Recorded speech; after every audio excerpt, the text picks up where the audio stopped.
We were doing a little trading today, as you might imagine, on a day when the NASDAQ's making a 2+% move. We're doing some trades. And had a great discussion, by the way, with Leanna Hawkins. And I'll have that podcast going up in just a little bit. But in the meantime, let's get started with 3 at 3. Every business day at 3 p.m. Eastern Time, I bring you 3 at 3. 3 at 3 for the 7th of January, 2021. Our disclaimer is that this is provided for educational and informational purposes only. Full stop. Intellectual property rights. Yes, we do retain several bits of intellectual property, including, but not limited to, we have registered marks, trademarks, patents, copyrights on much of what you're about to see. So prior to using it, please ask us and then cite marketrebellion.com. Let's get to that unusual activity. But first, we're going to do a quick look back because, oh my, how about this one? Target. You already know I talked about it a couple days ago, Tuesday of this week, when the stock was 177.87. It moved up to 179.52 during our program. And then today, 191.62. Bang! Thank you, Brian Cornell. Thank you, all you great folks at Target, for making this one work so well. Just blowing up to new highs each and every day since that unusual activity. I love it. Bang.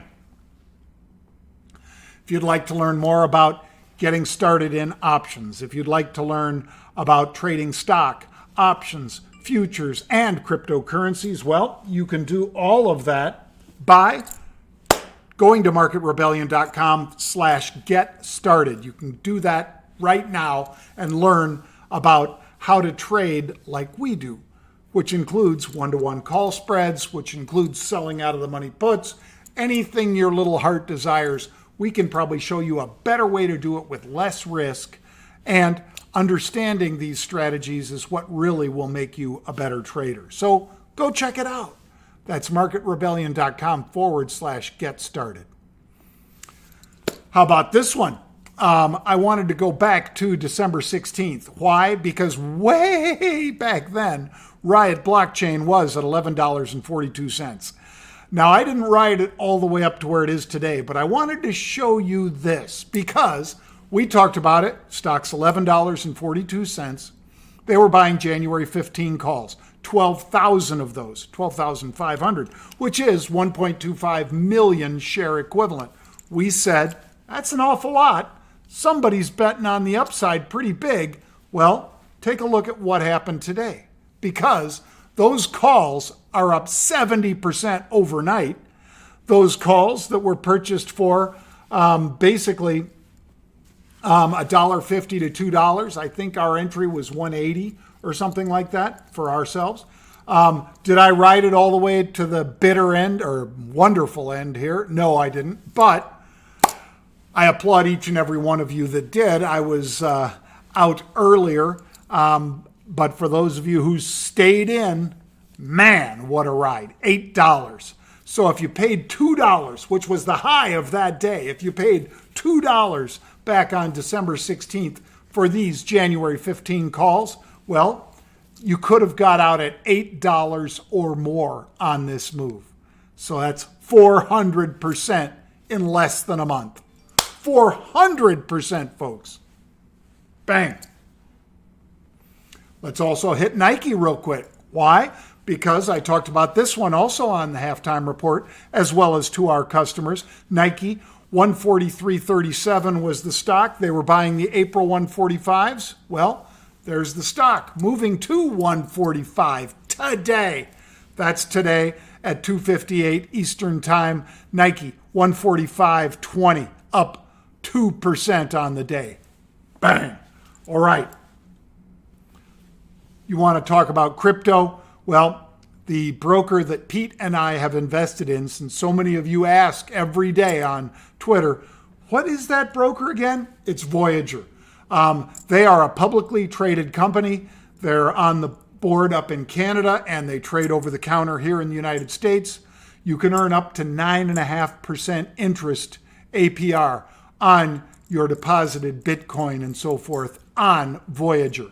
50 plus digital assets, commission-free trading. It is indeed crypto made simple. As you can see on the screen here, they're in the App Store, they're in Google Play. They have exploded to the upside along with Bitcoin, which has exploded through 37,000, 38,000, 39,000 today. 3 more records. Bang!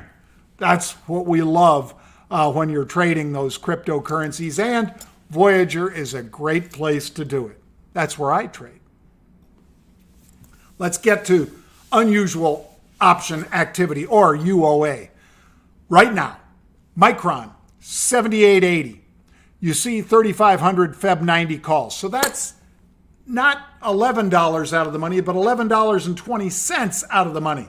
Those are way up here with the stock down here. So are those the ones that I buy? No, they are not, even though they're $1.90, let's call it. So that's $190 per option. A 10 lot would be $1,900. A 1,000 share equivalent would be that $1,900. You got to like that, because 1,000 shares of a $78.80 stock would be $78,000 versus less than $2,000. Or for my blood, where I like to trade 100 lot, well, that's $19,000 versus $780,000 for me to control 10,000 shares of Micron. Love Micron, think it goes higher. And look what this trader did, folks. They did the Feb 90s against Feb 95s, and they did that 1 by 2. How do I know? Because look at that, 3,500 by 7,000. This is the 4th bullish trade in Micron this week. You saw yesterday, I think it was, Citi gave them a big thumbs up, took them all the way from a sell to a buy. Don't know why they had them at a sell, but I love the buy. I buy an 80 call and I sell 80s, 5s, and 90s against it. That's the way I play it, my friends. Let's look at Party City, because, you know, if this thing goes through 85, I'll be Party City in Micron. Well, take a look at Party City. The stock is just shy of $8 a share. And they're in here buying the April 10 calls. April's 4 months into the future. That's fine.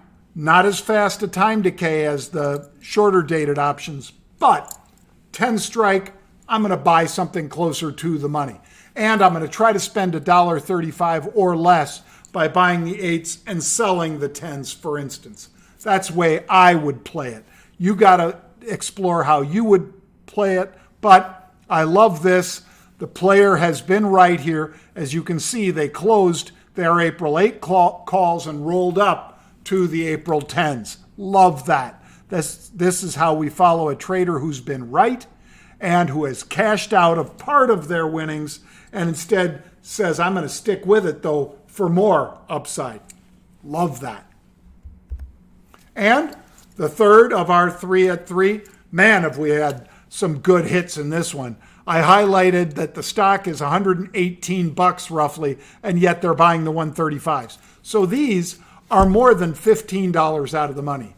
These are nearly $17 out of the money. I'm not going to buy these. I'm going to buy something at a lower strike price and sell a call 1-to-1 against. For every call that I buy, I will sell a call. That's a 1-to-1 bull call spread.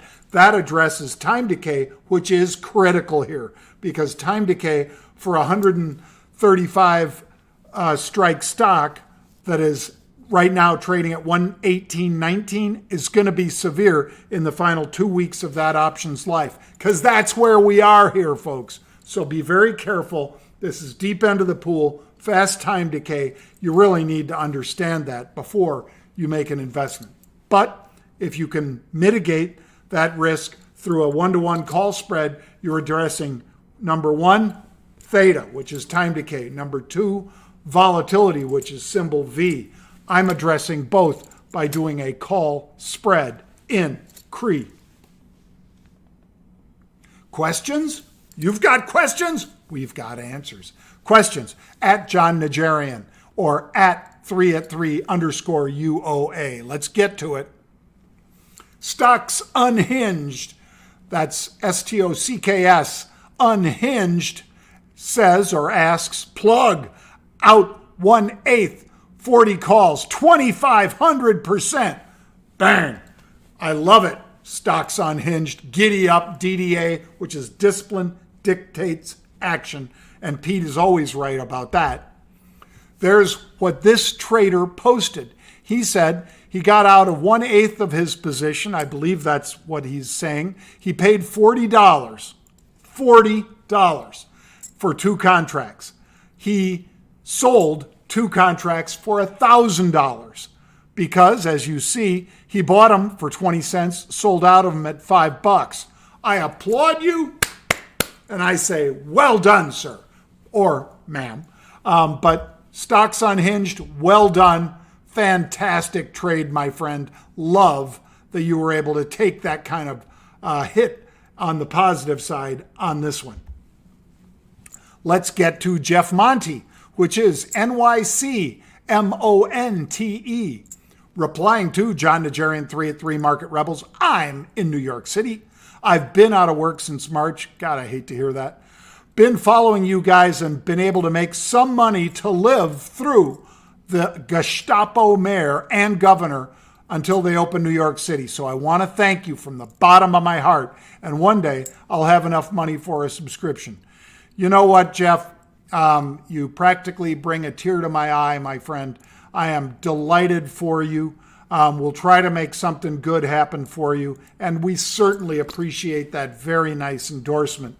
I am sad, too, about some of these aggressive lockdowns and what they have done to the country. And you don't need to look further than my friend Joe Rogan, who was talking with various psychologists and so forth about what this does mentally to people, not just physically, that perhaps they're afraid to go out, but also mentally when they're locked down like this. And it's just very sad, not to mention that it's sad about taking away people's livelihoods, the way that they earn a living. And instead, these guys want to fight about whether they take the president out before the end of, before January 20th, when the new President Biden gets sworn in. They want to concentrate on stuff like that instead of helping out people like you. It's just sad. But you know what? I appreciate you, Jeff. I hope you continue to do well, and thank you for those very nice thoughts. Square. Let's see. Nicholas Chappelle, which is trading under the handle MC Laren, McLaren Chappelle. So I hope that means you got a McLaren out there in the parking lot somewhere, but I love that. McLaren, McLarenChappell. Jon Najarian. Hi, John. Follow you on CNBC. Great. I know you're mainly options, but are you a fan of Square as a medium hold? Please. Thank you. Yes, I am. I love Square. I have said many times, this is what Jack Dorsey is going to be known for. This is his opus. I communicate with many of you through Twitter, so I appreciate Twitter, but I think it's a cesspool of bad stuff. We all have to try to be nicer to each other, and Twitter is not what that is about. So enough said. Let me instead say, Nicholas, I applaud you for being in Square. I like it for the medium and for the long term. Their Square app is freaking great, especially for crypto. I love it for that. Thank you. And short rental, let's see here. Wednesdays with Wendy, and her handle is, I'm assuming it's her, Wednesdays Wendy, WEDNESDAYS She says, yeah, how you doing with your short rental now, Doug Cass? And then she puts it to Market Rebels, which is our site, Market Rebellion, at Jon Najarian and at Elon Musk. Well, I don't think anybody that's betting against Elon Musk is doing terribly well, Wendy. I think you're right. And I'm happy to be one of the true believers in what Mr. Musk has accomplished and all of the folks over there at Tesla.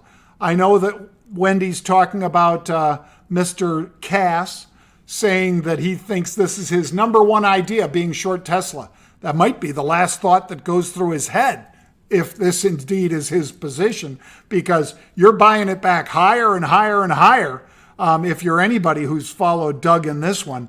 So I remember when this stock was in the 20s. I remember when it was in the 80s. I remember when it was in the 180s. And I was on with Brian Sullivan, and I brought on my friend Jocko Willick, who is that former SEAL team commander. And we came on and talked on Brian's show, Worldwide Exchange. We came on and talked about leadership and whether or not Musk would recover from this. And I bought the stock aggressively below 200. And then it went all the way up, split 5 for 1, and then has gone all the way back up and traded through 800 today. So anybody that's bet against this one, boy, you wouldn't wish this on an enemy. And I'm not saying Doug's an enemy. He's not. He used to be a friend, and I know he snipes at me a lot now, but you're no enemy of mine, Doug. But God, I hope you covered your shorts and that you're not getting killed in this thing. And for any of the rest of you who are betting against it, do it with puts. If you want to bet against Mr. Musk, do it with puts. That way you define your risk. You're betting that the stock goes down. I get it. Buy a put, sell a put underneath it, put on a put spread. Don't just sit here and flush your money down the toilet, because that's no way for a trader to act. Let's see, I've got Robert Stumpy, which is STUMPE 320. And he says, Jon Najarian at 3@3_UOA. John, how often are you watching your option positions? These gremlins can turn on a dime in either direction. You are correct, Robert. I have many of these with preset limits. You've heard me describe it before, but one of the things I do is, as the option is working in my favor, I am frequently snugging a put up 20 cents underneath the price of the option. So for instance, an option has moved up to $1.50. Chances are I've got $1.20 or $1.25 stop engaged, not just in my head, engaged through the brokerage firm. Why do I do that? Because that way, if all of a sudden it reverses and that thing goes down, I get out because my stop gets triggered and I get taken out of the option. This is not stock advice, folks. This is how I trade options. So same thing on losses. I have a preset limit to where I will get out if we fall. For instance, if I bought an option at $1 and it falls to 50 cents, many of you have heard that if it loses 50% of its value, I'm out. That's the way I play it. That's the way I would play it as well, Robert. So thank you for asking. If you'd like to learn more about what we do, go to marketrebellion.com/UOA. That is marketrebellion.com/UOA. Hey, folks, appreciate it. It's been a great day. I hope it's been a great day for you wherever you're trading. And let's make it a great week. Let's finish strong. Bang. First week of 2021.